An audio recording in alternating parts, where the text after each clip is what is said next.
오늘 함께 은혜 나누실 말씀 전도서 5장 18절로 20절 말씀입니다. 전도서 5장 18절로 20절 말씀, 우리가 참목소리로 합독하시겠습니다. 사람이 하나님께서 그에게 주신 바 그 일평생에 먹고 마시며 해 아래서 하는 모든 수고 중에서 낙을 보는 것이 선하고 아름다움을 내가 보았나니 그것이 그의 몫이로다. 또한 어떤 사람에게든지 하나님이 재물과 부유를 그에게 주사 능히 누리게 하시며 제 몫을 받아 수고함으로 즐거워하게 하신 것은 하나님의 선물이라. 그는 자기의 생명의 날을 깊이 생각하지 아니하리니 이는 하나님이 그의 마음에 기뻐하는 것으로 응답하심이니라. 아멘. 오늘 함께 봉독한 전도서 5장 18절로 20절 말씀 가지고 하나님의 선물이라는 제목으로 함께 말씀의 은혜를 나누겠습니다.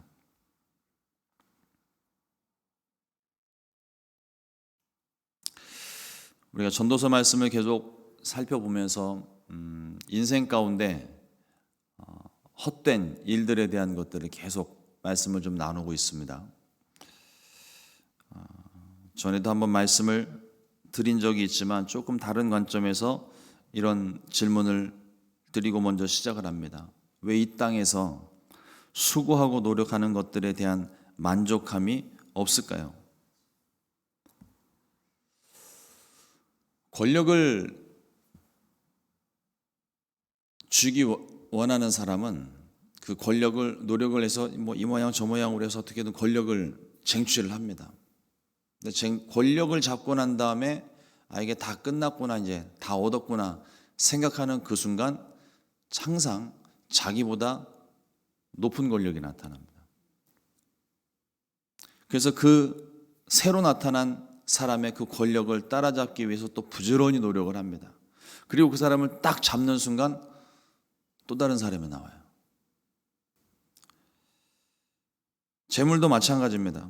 수고하고 노력해서 재물을 얻고 나면 항상 나보다 더 가진 사람이 나타나고, 그 사람을 따라잡기 위해서 열심히 노력하고 나면 내가 가진 것보다 더 좋은 걸 가진 사람이 나타나고, 항상 그것이 계속 반복이 되는 것 같습니다. 1년 전만 하더라도 세계 최대 갑부 혹시 누군지 아십니까? 아마존 창업자인 제프 베이조스였습니다. 그런데 현재는, 그러니까 이거 1년 전 얘기예요. 현재는 테슬라의 창업주 일론 머스크가 제프 베이조스를 제치고 세계에서 돈이 가장 많은 부자로 등극을 했습니다. 그런데 지난주 기사에 일론 머스크를 제친 사람이 나타났습니다. 루이비통 아시죠? 네.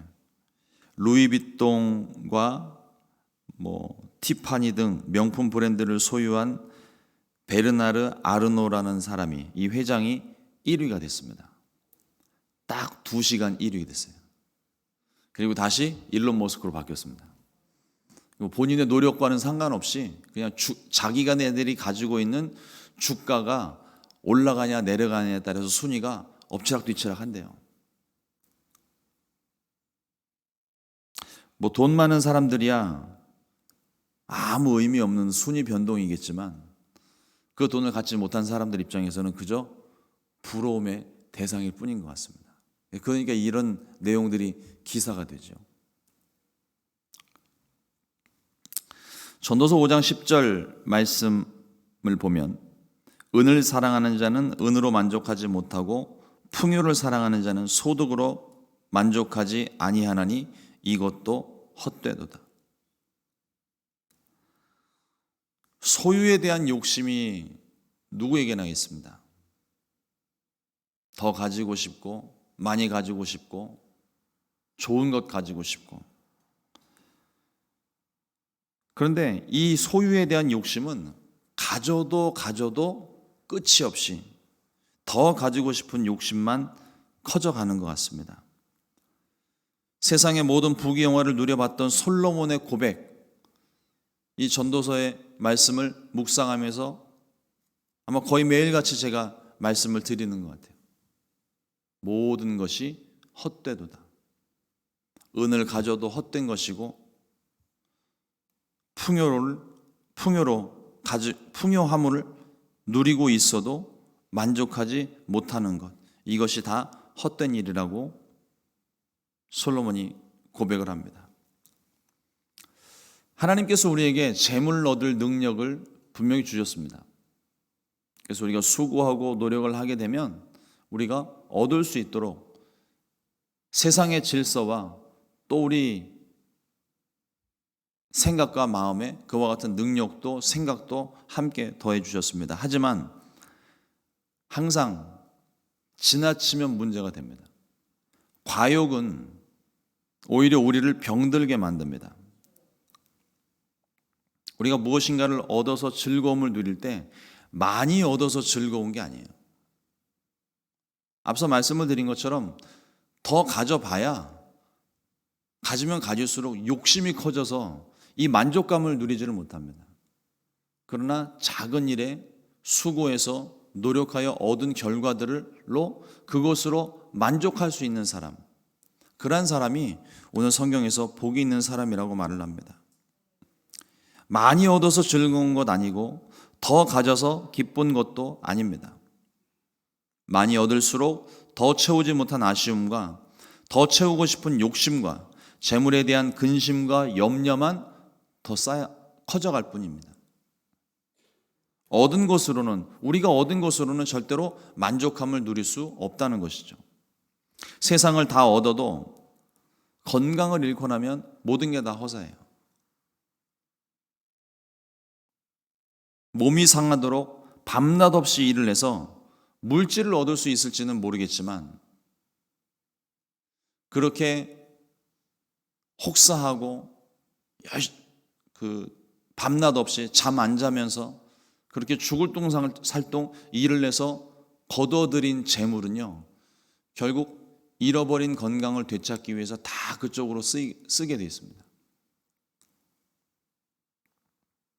과연 그렇게 젊은 날 죽을 똥살똥 일해서 돈을 벌고 재물을 가진들, 그게 우리에게 무슨 유익이 있을까요? 차라리 조금 덜 가지고 밤에는 잠을 자고 낮에 일할 수 있을 때 열심히 일을 하면서 건강을 지키면서 조금 덜 가지는 것이 오히려 건강에도 유익하고 좋은 일이 아닐까요? 전도서 5장 13절 말씀에 이렇게 또 기록을 합니다. 내가 해 아래서 큰 패단되는 일이 있는 것을 보았나니 곧 소유주가 재물을 자기에게 해가 되도록 소유하는 것이라. 재물을 얻는데 이 재물이 해가 될 만큼 얻었다는 거예요. 이런 말씀을 이렇게 드리면 꼭 마음속에 그런 질문 하시는 분이 계세요. 해가 돼도 좋으니 가져봤으면 좋겠네. 돈이 많으면, 가진 것이 많으면 좋을 것 같지만 가만히 생각을 해보면요, 불필요한 지출만 커져갈 뿐입니다. 씀씀이가 커집니다. 예수님의 비유 속에서도 이와 똑같은 말씀들을 하고 계시거든요. 한 부자가 한 해 수확을 다 거둬들이고 보니까 풍년이에요. 수확이 너무 많이 늘었어요. 그래서 이것을 쌓을 곳이 없으니까 결국 이 부자가 생각해낸 것이 뭐냐면, 이미 곳간이 있음에도 불구하고 몇 년 동안 먹고 마시고 누릴 수 있도록 그것을 저장해 놓을 수 있는 곳간을 하나 더 만들자. 아니, 있는 것을 헐어버리고 더 큰 곳간을 짓겠다고 그렇게 마음에 다짐을 합니다. 그때 예수님께서 이런 질문을 하십니다. 누가복음 12장 20절 말씀에 하나님은 이르시되 어리석은 자여 오늘 밤에 내 영혼을 도로 찾으리니 그러면 내 준비한 것이 누구의 것이 되겠느냐 하셨으니. 풍성한 것을 얻어서 그것을 쌓아놓고 몇 년 동안 일하지 않아도 수고하지 않아도 먹고 마실 수 있도록 준비를 다 해놓고 쟁여놓고 그저 즐기겠다고 멀쩡한 곳간 허물어서 새 곳간 만들어 놓고 거기다 다 쟁여놓고 이제 내일부터 이제 공사가 다 끝나고 내일부터 이제 먹고 마시기만 하면 되는데 그날 밤에 하나님이 그 영혼을 찾으신다면 그 사람이 죽을 때 그걸 가져갈 수 있을까요? 아무 의미가 없는 거거든요.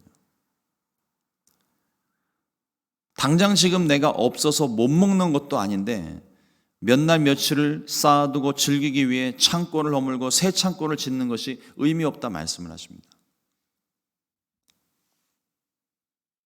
욥은 의인이고 부자였지만 원수 마귀의 참소로 인해 아무 이유 없이 근거 없이 고난을 당했습니다. 그가 가지고 있는 모든 재산을 잃어버렸고 그가 키우던 자녀들도 한날에 다 죽음을 맞았습니다. 자신은 병이 들었고 아내에게조차 저주를 받으며 외면을 당했습니다. 그런 중에도 욥의 고백이 이 전도자의 고백과 같은 의미로 다가옵니다. 욥기서 1장 21절 말씀에 이르되 내가 모태에서 알몸으로 나왔사온즉 또한 알몸이 그리로 돌아가올지라 주신 이도 야훼시요 거두신 이도 야훼시오니 야훼의 이름이 찬송을 받으실지니이다 하고 세상에서도 이야기하잖아요. 공수래 공수거. 빈손으로 왔다가 빈손으로 가는 인생인데 우리 이 땅에 살면서 그냥 내가 쓸 만큼만 있으면 되는 일인데 우리는 자꾸 다른 사람과 비교해 가면서 더 가지려고 하고 더 채우려고 하고 뭔가 근원적인 문제가 해결되지 않으니까 끊임없이 블랙홀처럼 세상의 모든 것들을 다 빨아들일 듯한 기세로 그렇게 잡으려고 노력을 합니다. 그러나 이 모든 일들이 결국 주님을 모르거나 잃어버린 데서 시작된 일입니다. 결국 우리 마음 가운데 그 공허함을 채울 수 있는 것은 예수님밖에 없어요. 이 마음에 하나님의 모양과 형상을 두시고 그 하나님의 모양과 우리를 창조하셨는데 그 하나님의 모양과 형상은 하나님을 바라보게끔 창조된 겁니다. 하나님 없이는 살아갈 수 없는 존재로 만드신 거예요.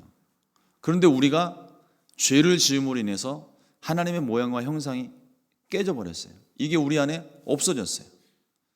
그러니까 원래 있던 하나님의 모양과 형상이 있던 그 자리가 뻥 뚫려버리니까 그 자리가 비어버리니까 무엇인가를 채우기 위해서 계속 세상의 것들로 채웁니다. 그러나 세상의 것들로는 맞지가 않아요. 채워지지가 않는 거예요. 그 자리는 오직 하나님의 모양과 형상만을 위해서 만들어 놓은 공간이거든요. 어떤 것을 갖다 넣어도 맞지가 않으니까 의미 없고 필요 없고 쓸모 없어서 다 버리기 마련입니다. 채워지지가 않는 거죠.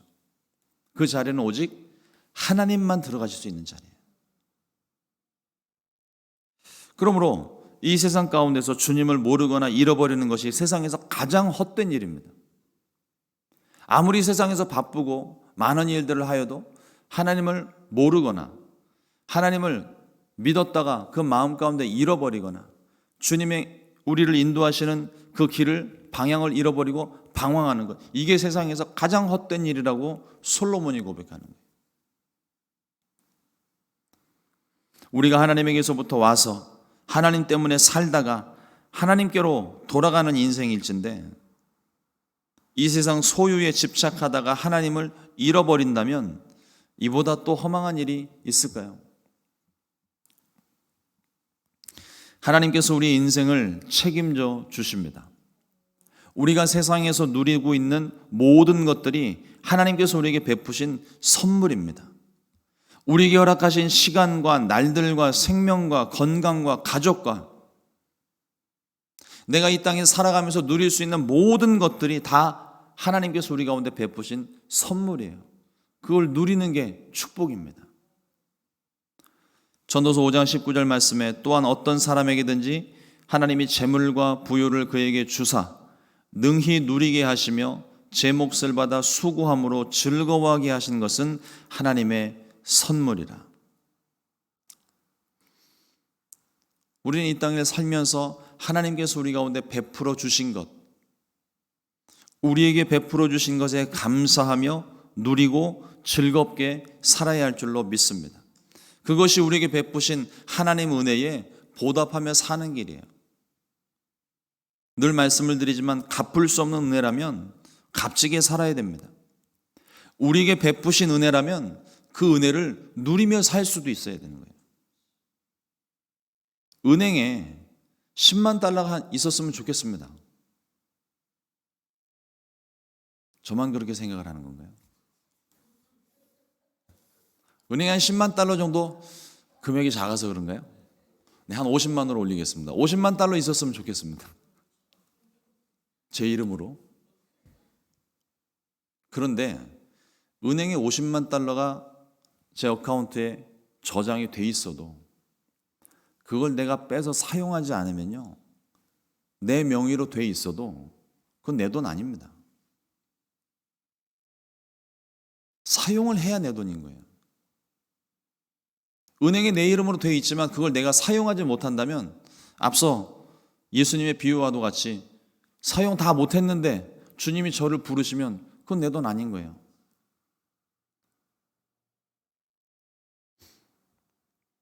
주님이 우리에게 베푸신 것, 또 내게 건강을 주셔서 내가 수고하고 땀 흘려서 얻은 것, 뭐 부정한 방법이 아닌 정당한 방법으로 어떻게 얻어낸 그것들, 그것을 사용하는 것도 굉장한 축복인 겁니다. 그 쌓아놓고 50만 달러 있는 그 통장을 보면서 즐거워한들 얼마나 그 즐거움이 가겠어요. 값지게 사용을 해야죠.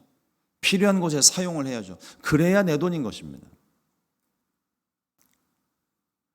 내게 주신 은혜도 선물도 감사함으로 사용할 수 있어야 비로소 그것이 내 것이 됩니다. 선물을 받았는데 그 선물을 사용하지 않고 책장에 고이 모셔두고 있다면 바라볼 때는 좋을지 모르겠습니다. 그러나 그 선물도 내 것이 아닙니다. 내가 잠시 맡아서 보관하고 있을 뿐인 거죠.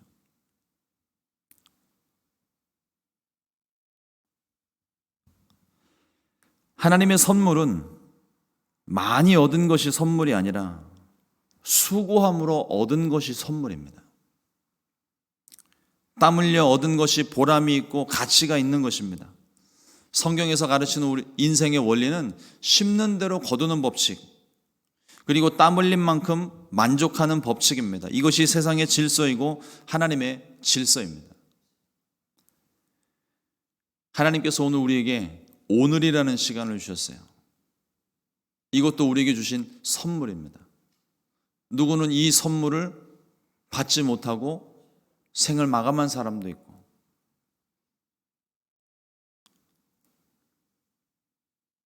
누구는 오늘이라는 시간을 손꼽아 간절히 기다리는 어느 누구도 있습니다. 지나간 날들에 대한 후회가 있을 수도 있고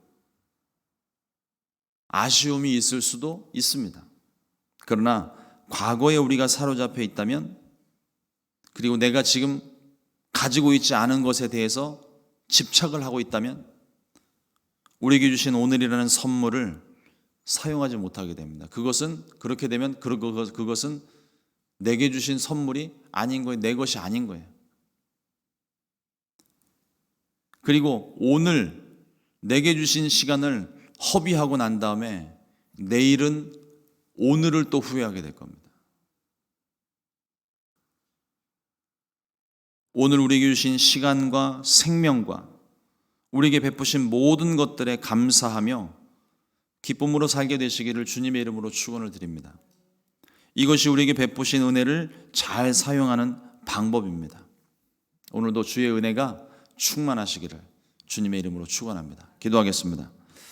하나님 감사합니다. 오늘도 우리들에게 귀한 시간 허락하시고 또 주의 말씀 통하여서 이 하루를 시작하게 하시니 감사합니다. 말씀을 통하여 지혜자의 지혜를 배웁니다. 하나님, 우리가 어리석은 자들이 되지 않게 하시고 지혜자가 우리에게 가르쳐주는, 하나님께서 이 말씀을 통하여 우리에게 베푸시는 하나님의 놀라운 일들을 깨달을 수 있도록 은혜 더하여 주옵소서. 무엇보다 하나님 우리에게 허락하신 것들이 이처럼 많은 것을 우리가 이제 말씀을 통하여 봅니다. 그럼에도 불구하고 우리의 욕심이 또 다른 것들을 탐하고 가지려고 하고 노력하려는 그러한 마음들이 들 때 하나님 오늘의 말씀을 기억할 수 있게 하시고, 내가 더 가진 것이 축복이 아니라 하나님께서 내게 주신 것이 축복이고 그것을 잘 사용하게, 가치 있게, 보람 있게 하나님 사용하는 것, 그것을 내게 베푸신 모든 은혜를 누리는 것 또한 하나님 축복이라는 것을 깨닫고 있는 것에 감사하며 시간을 허비하지 않게 도와주시고, 내게 속해 있는 모든 것들 잘 관리하고 시간과 건강과 또 가족들 잘 관리하고 나의 삶을 허비하지 아니하게 주님께서 은혜를 베풀어 주시옵소서. 오늘 하루도 주님께서 주신 선물 같은 날, 하나님 성령의 인도하심 받고 주님의 뜻 가운데 살기를 원합니다. 오늘 마음껏 주님께서 베푸신 시간과 하루의 모든 것들 누리며 감사하며 기쁨 가운데 사는 오늘 하루가 될 수 있도록 역사하여 주시옵소서. 주께서 은혜 베푸심을 감사하고 예수님의 이름으로 기도드렸습니다. 아멘. 주님과 설교로 마치겠습니다.